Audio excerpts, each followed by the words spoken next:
교재 46페이지를 제가 읽겠습니다. 62편의 시인은 잠잠히 하나님을 바라보며 나의 반석과 구원, 요새가 되시는 하나님으로 인해 요동하지 않음을 고백합니다.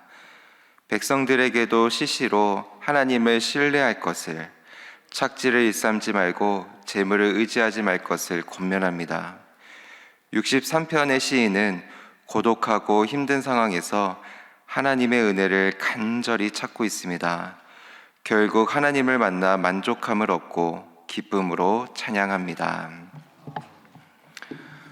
새벽 예배에 나오신 여러분들을 축복합니다.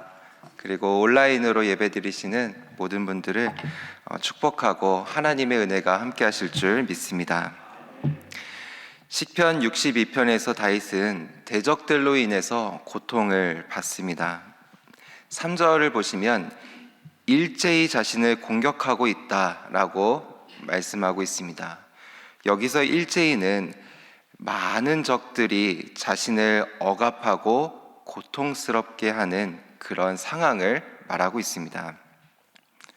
그런데 그 대적들은 굉장히 은밀하고 교묘한 전략을 씁니다.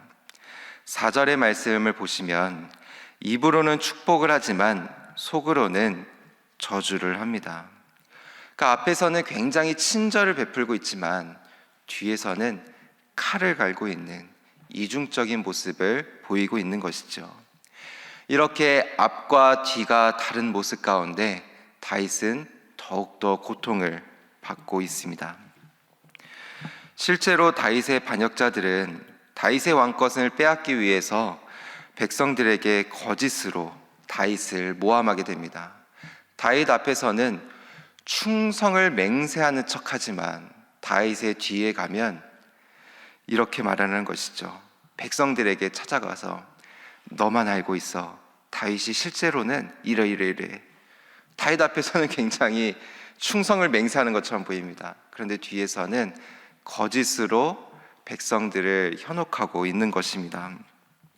실제로 없었던 일들을 말하게 되면서 다윗의 힘을 약화시키려는 반란을 꾀하고 있었던 것입니다. 사실 이것은 굉장히 전략적인 그런 방법이었습니다. 하나님을 의지하는 다윗을 꺾기는 어렵습니다. 그렇다 보니까 백성들의 민심을 돌이키고자 뒤에서 다른 말을 하는 것, 거짓을 일삼으면서 다윗의 신앙을 흔들고 넘어뜨리고자 하는 그런 전략이었던 것이었습니다. 안타깝게도 오늘날 연예인들이 구설수에 오르는 경우가 참 많이 있습니다. 그것이 실제로 있는 일인 경우도 많이 있지만 거짓인 소문도 상당히 많이 있습니다. 내가 그 연예인을 싫어하기 때문에 그냥 거짓된 말을 퍼뜨리는 거예요.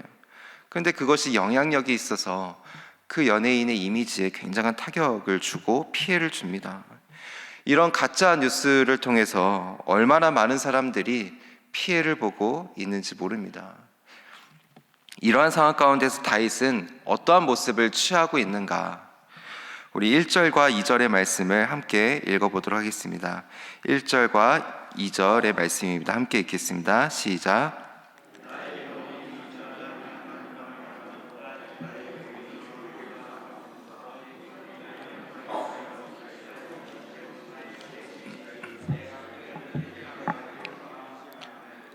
아멘. 여기서 첫 번째 기도 제목입니다. 첫 번째 기도 제목은 잠잠히 하나님만 바라보게 하소서.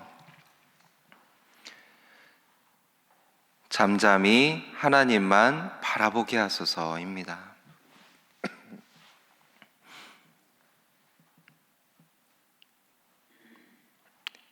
잠잠히 하나님만 바라보게 하소서.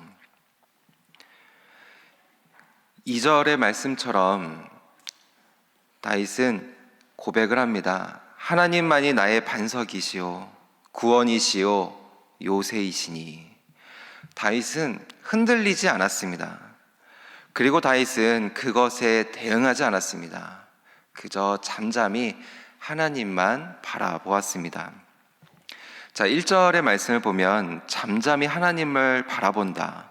여기서 잠잠히라는 것은, 잠잠하다라는 것은 고요함과 침묵이라는 뜻과 함께 휴식과 포기라는 뜻을 포함하고 있습니다.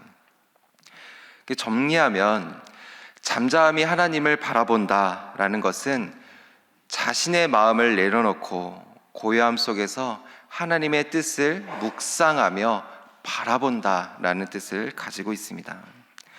다윗은 자신에게 고통을 주고 거짓으로 자신의 잘못된 것을 선포하고 폭로하는 자들에게 있어서 모든 것을 내려놓고 하나님만 바라보고 있다라는 것을 우리에게 보여줍니다. 아무리 어려운 일이 있다 할지라도 부모는 아이 앞에서 의연한 모습을 취하기 마련입니다. 이처럼 성숙한 크리스천은 어려운 가운데 있다 할지라도 그것을 휩쓸리는 것이 아니라 하나님만 바라보며 나아가는 것이라고 믿습니다. 낚시를 하면 찌라는 것이 있습니다. 낚시를 이렇게 해서 슉 던지면 손가락 반만한 것이라고 해야 될까요? 이렇게 찌가 살짝 올라옵니다. 물 위에 찌가 살짝 올라오죠. 낚시를 하는 사람들은 그 찌를 지그시 바라봅니다. 그 찌가 물 위로 내려가거나 흔들리거나 하면 고기가 잡혔다라는 뜻이거든요. 그래서 그 찌를 유심히 이렇게 바라보게 됩니다. 여기서 잠잠히 하나님을 바라본다라고 하는 것은 마치 이 찌를 유심히 바라보는 것처럼 하나님을 지그치 바라보는 것을 의미합니다. 어려운 상황 가운데 있다 할지라도 우리는 하나님을 지그치 바라보며 묵상하며 나아갈 수 있는 저와 여러분들이 될 수 있기를 주님의 이름으로 축원합니다.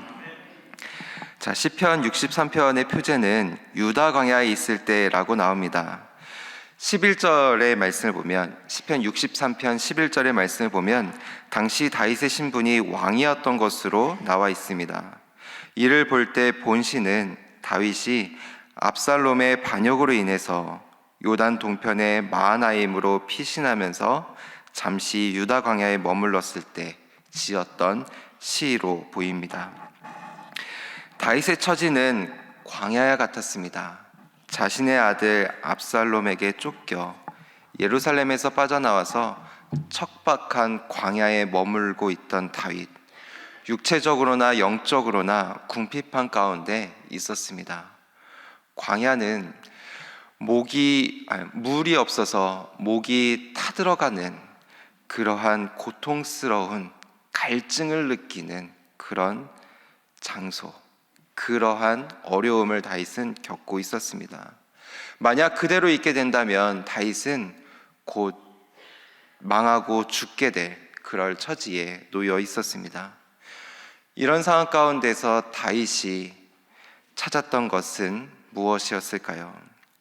자신을 도울 전략가였을까요?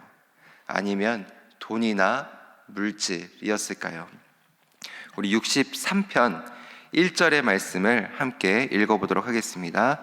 63편 1절의 말씀입니다. 시작.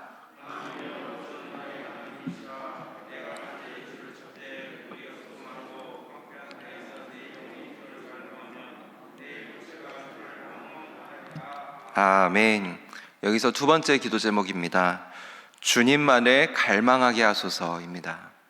주님만을 갈망하게 하소서.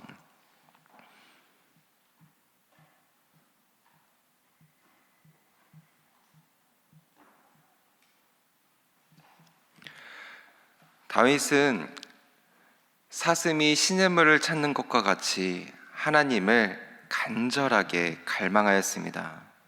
이처럼 다윗은 어려운 상황 가운데에서도 간절하게 하나님을 찾았습니다. 다윗은 왜 하나님을 갈망하고 있을까요? 다윗은 알고 있었습니다. 3절에서 말씀하고 있는 것처럼 주의 인자하심이 생명보다 낫다라는 것을 알고 있었기 때문입니다. 다시 말하면 육체적인 생명보다 하나님과 은혜로운 교제를 하는 것이 더 중요하다라는 것을 다윗은 알고 있었습니다. 저는 어렸을 때부터 교회를 다녔었지만 인격적인 하나님을 20살 때 만났습니다. 십자가의 사건이 나를 위한 사건이라는 것이 마음 가운데 확신이 들고 제 안에 느껴지기 시작했습니다. 하나님의 사랑이 너무나 커서 예배를 사모하고 예배를 기다렸던 적이 많았습니다.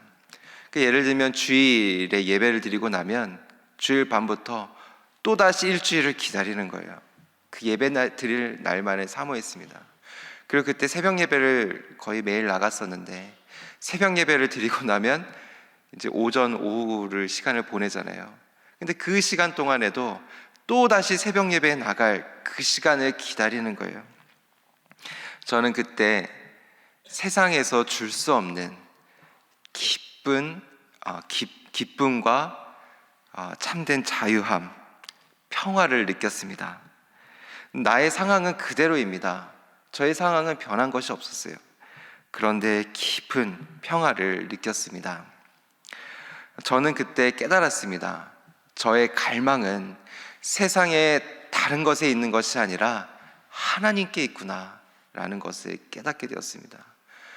갈망이 하나님께 있으니까 하나님께 나아갔을 때 진정한 기쁨을 누리며 나아가게 되는 것이었습니다. 우리는 하나님을 갈망하는 존재로 지어졌습니다.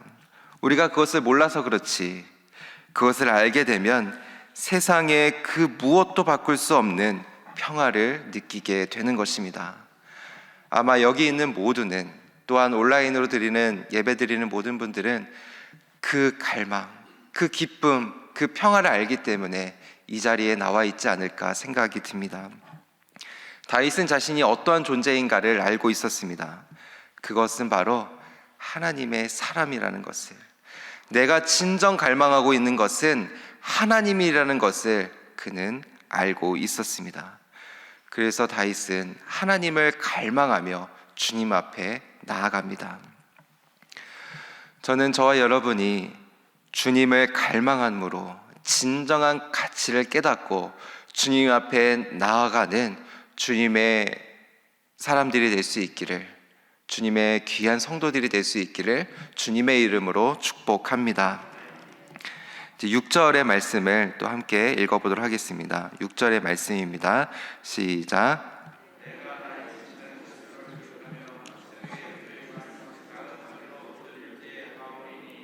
아멘.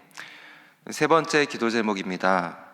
날마다 하나님을 묵상하게 하소서입니다.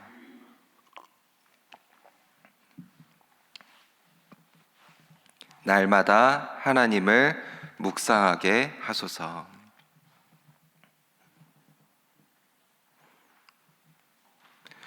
(6절에서) 나오는 침상, 이 침상은 하나님을 기억하고 묵상함으로써 주의 날개 그늘 아래서 누리는 쉼, 그러한 경험을 하는 장소를 뜻합니다.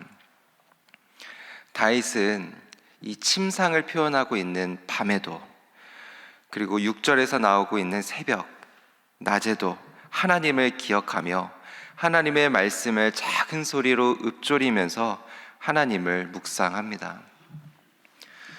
제가 교육전사를 섬겼을 때 그 교회 담임 목사님께서 이런 말씀을 하신 적이 있었습니다. 이 시대는 검색은 많은 시대이지만 사색은 하지 않는 시대입니다. 이렇게 말씀하신 바가 있습니다. 휴대폰 검색은 많이 합니다. 검색을 통해서 우리는 많은 정보를 취합니다. 그런데 사색은 하지 않는 시대입니다. 생각하는 것을 싫어합니다. 고요히 앉아있는 것을 두려워하는 시대입니다. 그러니까 무언가를 자꾸 해야 되는 시대. 글을 보더라도 싹싹싹싹 내리면서 중요한 것만 봅니다. 글을 보지도 않아요. 유튜브 보면서 정보를 얻는 시대, 오늘날 우리의 시대입니다. 책을 읽으면서 사색하는 것. 그렇다 보니까 청년부 교육부서에서 성경을 읽는 것이 너무나 어려운 시대가 되어 버렸습니다. 아이들은 영상 보고 하는 것에 익숙하거든요. 그런데 고요한 가운데 하나님 앞에 머물러 있는 시간, 쭉 생각하면서 사색하는 시간, 그 시간은 잘 못하는 그러한 시대 가운데 우리가 살아가고 있습니다. 우리의 마음속 깊은 곳에서 나오는 나의 갈망과 영적인 울림을 그래서 경험하지 못하는 시대입니다. 그런데 초대교회부터 많은 영성가들은 하나님 앞에서 묵상하고 기도하면서 주님을 깊이 있게 만나고 주님께 깊이 있게 나아갈 수 있었습니다. 다윗은 하나님을 깊이 묵상하면서 하나님이 지금도 여전히 자신을 사랑하고 자신을 지켜주시고 보호하고 계신다라는 것을 확신하였습니다. 이처럼 묵상하는 것은 하나님께로 나아가게 하는 것뿐만이 아니라 하나님의 소망을 품게 만든다는 것입니다. 8절에서 보면 다윗은 나의 영혼이 주를 가까이 따르리니 라고 고백을 합니다. 다윗은 하나님을 묵상함을 통해서 하나님께 가까이 나아가고자 하는, 주님을 더욱더 따르고자 하는, 하나님께 향하고자 하는 그러한 열망을 품게 됩니다. 주님을 깊이 묵상함을 통해서 하나님께 더욱더 깊이 나아가고 주님과 함께 동행하며 살아갈 수 있는 저와 여러분들이 될 수 있기를 주님의 이름으로 축복합니다. 이 시간 함께 합심하여 기도하도록 하겠습니다. 첫 번째 기도 제목은 잠잠히 하나님만 바라보게 하소서입니다. 그리고 두 번째 기도 제목은 주님만을 갈망하게 하소서입니다. 세 번째 기도 제목은 날마다 하나님을 묵상하게 하소서입니다. 우리 세 가지의 기도 제목을 가지고 합심하여 같이 기도하며 나아가도록 하겠습니다. 주여 믿습니다. 주여 믿습니다. 주여 믿습니다.